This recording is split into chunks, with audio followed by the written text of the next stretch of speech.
रामू, तुमने सुना? अरे जमींदार ने अब हमारे खेतों पर भी अपना कब्जा जमा लिया है। हाँ। क्या? ये क्या कह रहे हो? ये तो बहुत बुरा हुआ। अरे हाँ भाई हाँ, हम मेहनत कर कर के यहाँ तक पहुंचे थे और ये ओह, अब तो सब चला गया।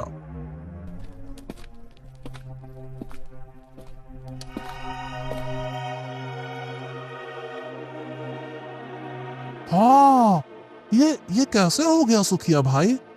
हमें इस जमींदार के खिलाफ कुछ करना होगा। मेरे हिसाब से हमें हमें मुखिया जी के पास जाकर बात करनी चाहिए।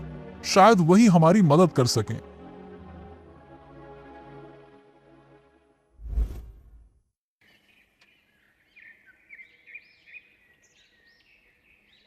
क्या बात है सुखिया, तुम सब यहाँ कैसे चले आए?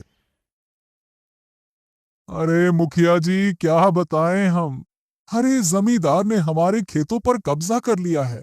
उसने हमारी सारी जमीन अपने नाम कर ली है। अरे ये तो बहुत बड़ी समस्या है। हमें कुछ न कुछ उपाय करना ही होगा। हमारे पास अब दूसरा कोनो रास्ता नहीं बचा मुखिया जी।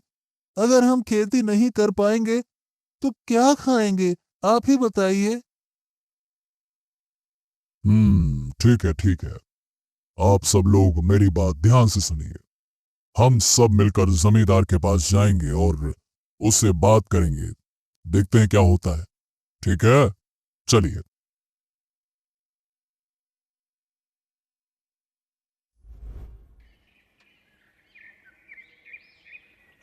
आ, जमींदार साहब, हम आपसे एक विनती करने आए हैं। कृपया हमारी जमीनें हमें वापस कर दें।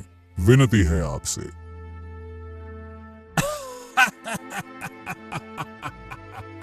अरे भैया, मेरे प्यारे भोले भाले गांव वासियों, ये बताओ, तुम लोगों ने मुझसे कर्ज लिया था जो, उसकी भरपाई कौन करेगा भाई? हैं? हाँ, तो अब जमीनें किसकी हुई? मेरी हुई ना। फिर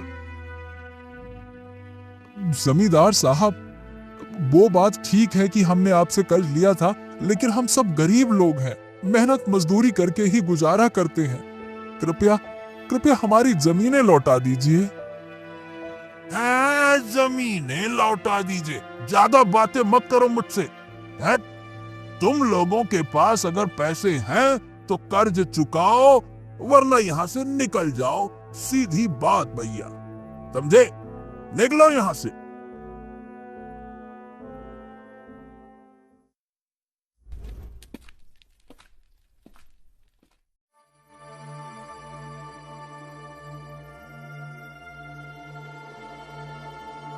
हाँ विमला, जमींदार ने तो हमारी एक ना सुनी। अब हम क्या करेंगे? ये तो बहुत बुरा हुआ। हमारे पास तो बस खेती बाड़ी का सहारा था। अब बिना जमीन के हम कैसे जिएंगे? हाँ, यही सोच सोच कर तो मेरा बुरा हाल हो जा रहा है विमला। एक तो वैसे भी हमारे पास बहुत ही कम खेती थी, मगर जैसे भी थी उससे हमारा किसी भी तरह से गुजारा चल जाता था। अब वो जमीन भी हमसे छीन गई। ऐसे तो हमारा जीवन मुसीबत से भर जाएगा। तुम सही कहती हो विमला। और हम इस मुसीबत भरे जीवन को कब तक बर्दाश्त कर पाएंगे?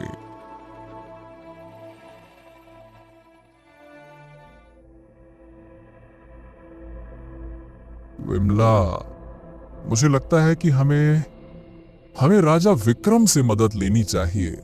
वो न्याय प्रिय हैं, शायद हमारी बात सुन ले। क्या कहती हो? तुम सही कह रहे हो सुखिया। एक बार कोशिश करने में कोई हर्ज नहीं है।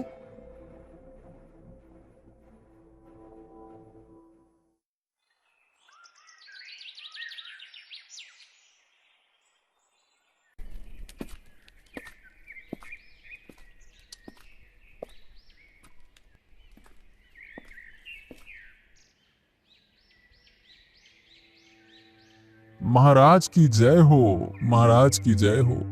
मेरा नाम सुखिया है महाराज। मैं एक छोटे से गांव का गरीब किसान हूँ। जमींदार ने हमारी सारी जमीनें छीन ली हैं महाराज। मैं आपके पास न्याय की उम्मीद लेकर आया हूँ महाराज। विनती स्वीकार कीजिए, दया कीजिए। देखो, ये गरीब किसान हमारे सामने क्या मांगने आया है। तो तुम लोग गरीब हो। सुखिया, मेरे पास तुम्हारी समस्या का कोई समाधान नहीं है। महाराज, हम आपकी प्रजा हैं। हमारे पास कुछ भी नहीं बचा। क्या आप हमें इस तरह अकेला छोड़ देंगे महाराज? बकवास मत करो और मेरे दरबार में मुझसे बहस भी मत करो। बाहर निकलो यहाँ से। सैनिकों, ले जाओ इसे।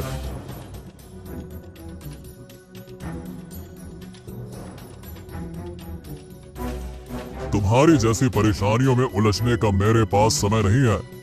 अरे अपने भाग्य को कोसो और भागो यहाँ से। अरे भाग्य ने जितना दिया है उससे ज्यादा भला मैं क्या कर सकता हूँ? महाराज, मेरे परिवार में खाने को कुछ नहीं है। आपके राजकुमार आदित्य फलों को खाने के साथ साथ बर्बाद कर रहे हैं और महाराज हम लोग भूखे हैं। ये महल है, गरीबों का झोपड़ा नहीं, जहां तुम्हारे जैसे लोग अपनी शिकायतें लेकर आए। सैनिकों, इस आदमी को धक्के मारकर बाहर निकालो। ले जाओ यहां से।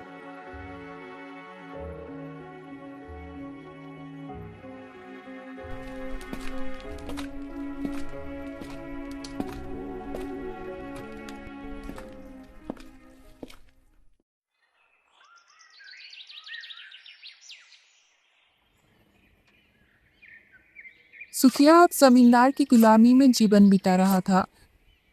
वक्त गुजरता है और इसी तरह 20 साल बीत जाते हैं। सुखिया का बेटा अशोक अब 20 साल का नौजवान हो चुका था और युद्ध कला में निपुण था।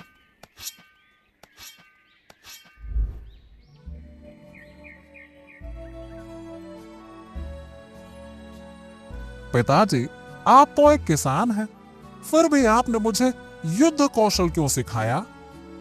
हाँ अशोक बेटा, ये दुनिया गरीबों के लिए आसान नहीं है। हमें अपनी रक्षा के लिए ताकतवर बनना होगा।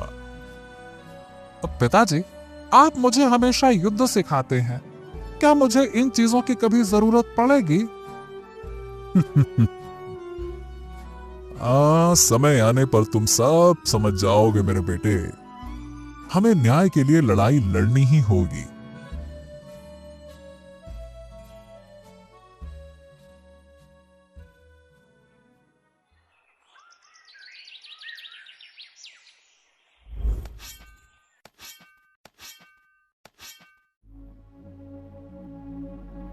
अशोक, जब तक तुम खुद को मजबूत नहीं बनाओगे, ये दुनिया तुम पर अत्याचार करती रहेगी। हमें अपना हक पाने के लिए खुद को तैयार करना होगा। पिताजी, मेरा सवाल फिर से वही है। ये तलवारबाजी क्यों पिताजी, क्यों? हम तो किसान हैं ना, हमें तो हल चलाना है। मुझे इन सब की जरूरत क्यों पड़ेगी? भला किसानी में तलवारबाजी की क्या आवश्यकता? बेटा, एक सच्चा किसान वो है जो सबसे पहले अपनी मिट्टी की हिफाजत कर सके। मैं फिर कहता हूं,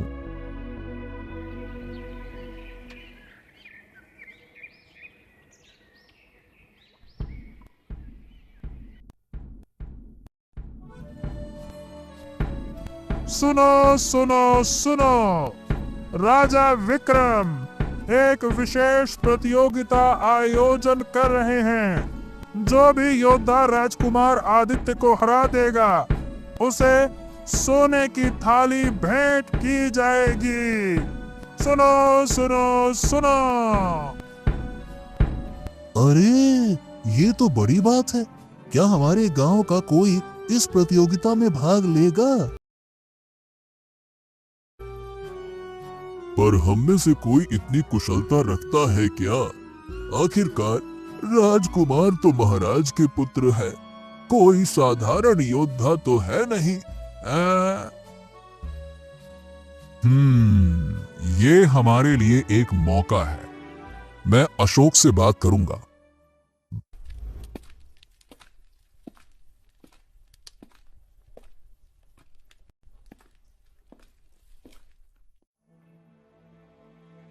अशोक, बेटा अशोक, तुम्हें प्रतियोगिता की घोषणा पता चली?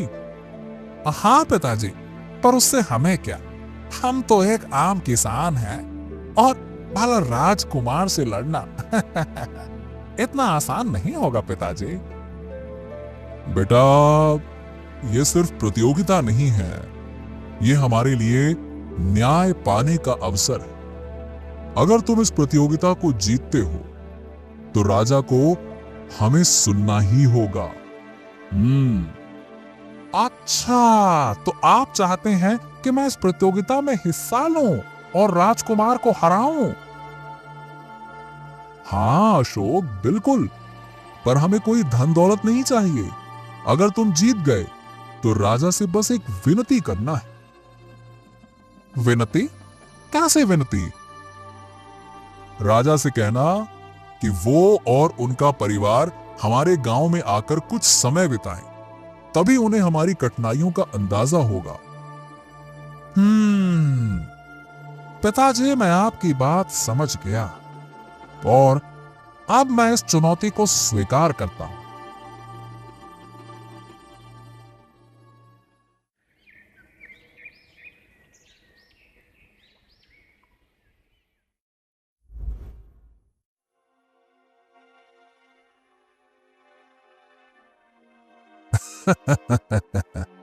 कौन है वो बहादुर जो मुझसे टक्कर लेने आया है? बुलाओ उसको।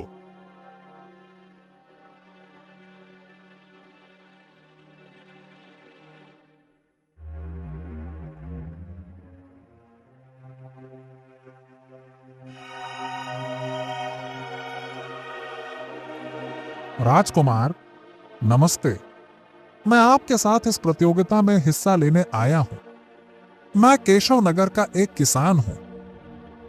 एक किसान का बेटा भला मुझसे क्या मुकाबला करेगा? लगता है किसी ने तुम्हें मेरी ताकत का अंदाजा नहीं करवाया। क्यों? राजकुमार, ताकत की परिभाषा कुशलता और समर्पण में होती है। चलिए देखते हैं।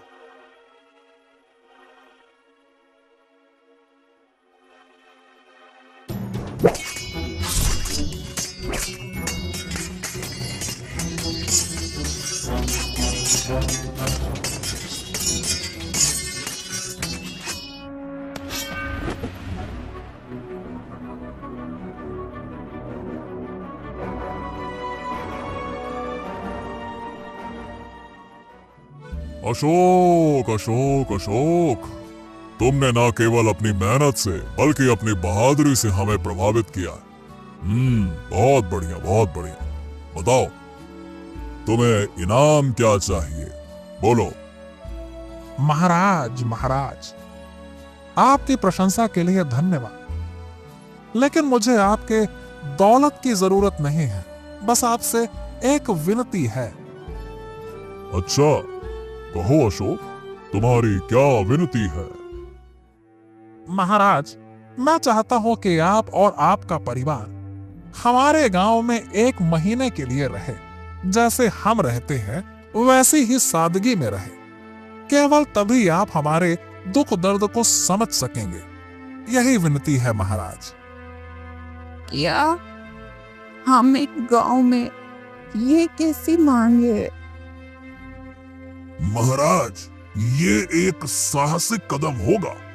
प्रतियोगिता का नियम है, जो जीतने वाला इच्छा करेगा, राजा को तो वो इच्छा माननी ही होगी, क्योंकि राजा भी राज्य के कानून के अधीन आते हैं।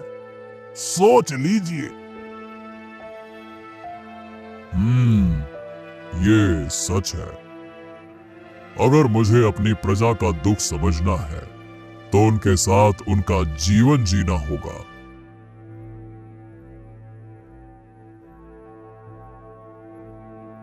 पिताजी, पर हम वहां रह कैसे सकते हैं? वहां की सुख सुविधाएं हमारे महल जैसी नहीं है। ये कैसे हो सकता है?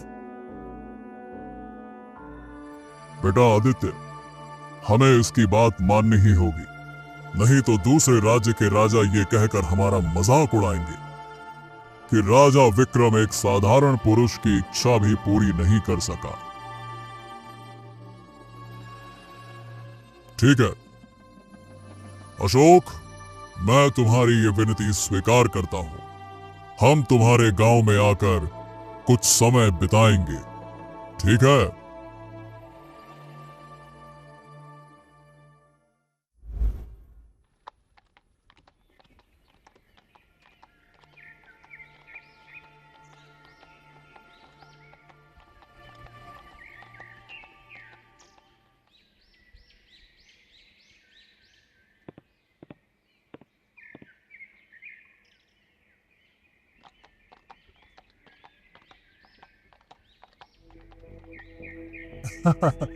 महाराज, हमारे गांव में आपका स्वागत है।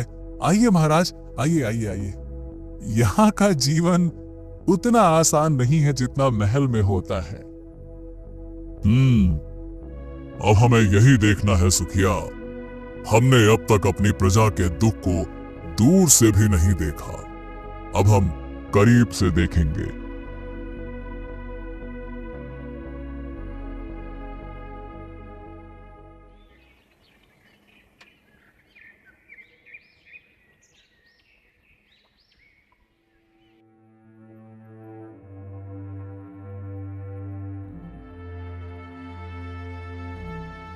यहाँ तो साफ पानी के लिए भी मीलों पैदल चलना पड़ता है। ये लोग इतनी कठिनाई में कैसे जीते हैं? रुक्मणी, शायद ये इनका दैनिक जीवन है। इनके पास ना तो हमारी तरह सुविधाएं हैं, ना ही आराम। यही इनका संघर्ष है। पिताजी, यहाँ के बच्चों के पास तो खेल खेलने के भी साधन नहीं है। वो देखिए ना, मिट्टी में खेलते हैं। कपड़े गंदे हो जाते हैं और उनके पास फटे पुराने कपड़े हैं। जी जी जी जी जी, कितने गंदे हैं ये लोग।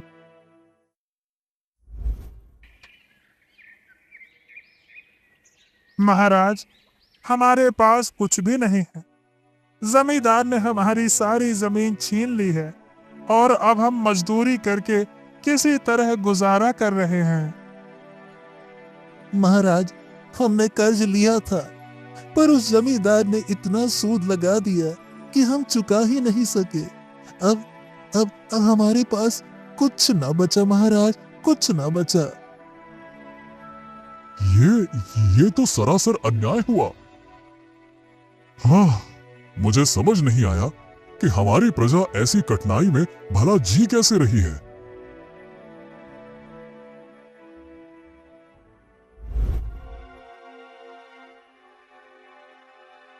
सुखिया, मैं समझता हूं कि यहाँ के लोग कैसे कठिन परिस्थितियों में जीते हैं।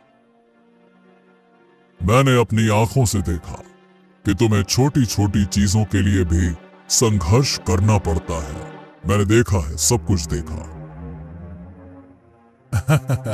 महाराज, अब हम आपसे क्या छुपाएं, यही हमारा जीवन है। अब तो बस रहते रहते आदत सी हो गई है, लेकिन आपकी उपस्थिति से हमें आस है कि हमारे जीवन में कुछ सुधार हो सकता है। बस और कुछ नहीं कहेंगे। महाराज, मैंने यहाँ के लोगों की सहनशीलता देखी है। इतना कठिन जीवन जीते हुए भी उनके चेहरे पर संतोष है। शायद हमें इनके लिए कुछ करना ही होगा। पिताजी, मैंने अपने जीवन में कभी ऐसा नहीं देखा था। ये लोग कितनी मेहनत करते हैं और फिर भी उन्हें न्याय नहीं मिलता। मुझे लगता है कि ये स्थिति बदलनी चाहिए। क्या कहते हैं आप?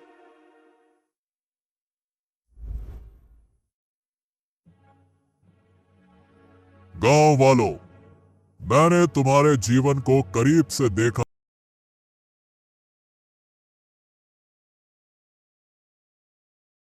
यह अनुभव मेरे लिए आंखें खोलने वाला रहा है। मैंने तय किया है कि अब से तुम्हें जमींदार के अत्याचार से मुक्ति मिलेगी।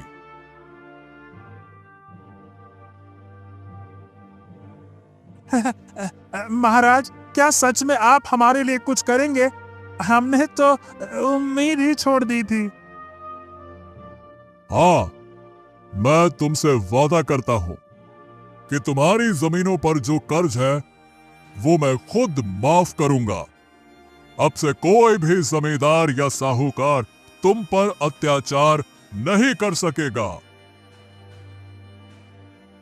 महाराज, आपने हमारे लिए जो किया है उसका हम जीवन भर आभार मानेंगे। आप ही हमारे सच्चे रक्षक हैं। पिताजी, मैं भी इन लोगों के संघर्ष में इनके साथ हूं। मैं चाहता हूं कि हमारे राज्य में हर जगह इसी तरह का न्याय हो।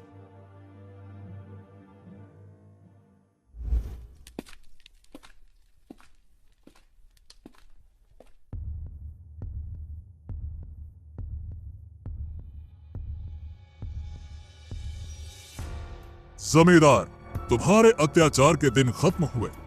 अब से तुम इस गांव के लोगों पर कोई अत्याचार नहीं करोगे। उनकी जमीनें और उनकी मेहनत उनकी अपनी है। तुम्हें इनसे कुछ भी हड़पने का कोई अधिकार नहीं है। महाराज महाराज महाराज महाराज, कृपया मुझे माफ कर दीजिए महाराज, माफ कर दीजिए, माफ कर दीजिए। मैं फिर कभी ऐसी गलती नहीं करूंगा। माफी महाराज, माफी। मैं तुम्हें एक अवसर दे रहा हूं कि तुम अपने कृत्यों के लिए प्रायश्चित कर सको। अगर तुम अपनी जमीनें इन किसानों को लौटाओगे तो मैं तुम्हें क्षमा करने का सोचूंगा। बोलो। ठीक है, ठीक है, ठीक है जी महाराज, मैं आपकी आज्ञा का पालन करूंगा। अब से ये किसान अपनी जमीन के स्वयं मालिक होंगे, जैसी आपकी आज्ञा महाराज।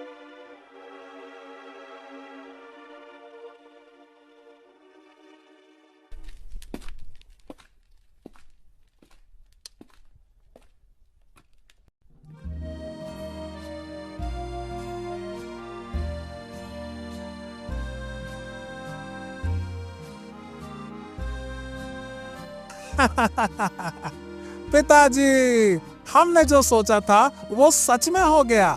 हमें न्याय मिल गया। हाँ बेटा, ये सब तुम्हारी मेहनत और हमारे संघर्ष का फल है। राजा विक्रम जैसे न्यायप्रिय शासक ने हमें सही मायनों में अपना हक दिलाया है। तुम लोगों की सादगी और मेहनत से मैंने बहुत कुछ सीखा है। हम अपने महल में तुम्हारी कठिनाइयों को समझ नहीं पाते थे, लेकिन अब हमें तुम्हारी संघर्ष की सच्चाई का एहसास हो गया है। ये मेरा कर्तव्य था। एक राजा का धर्म है कि वो अपनी प्रजा की रक्षा करे और उनके अधिकारों की हिफाजत करे। महाराज, आपने जो हमारे लिए किया है उसके हम ऋणी रहेंगे। आप हमारे सच्चे रक्षक हैं। बहुत बहुत धन्यवाद महाराज, धन्यवाद। तुम्हारी भलाई में ही मेरी सफलता है। हमेशा इसी तरह एकजुट होकर अपने अधिकारों की रक्षा करना।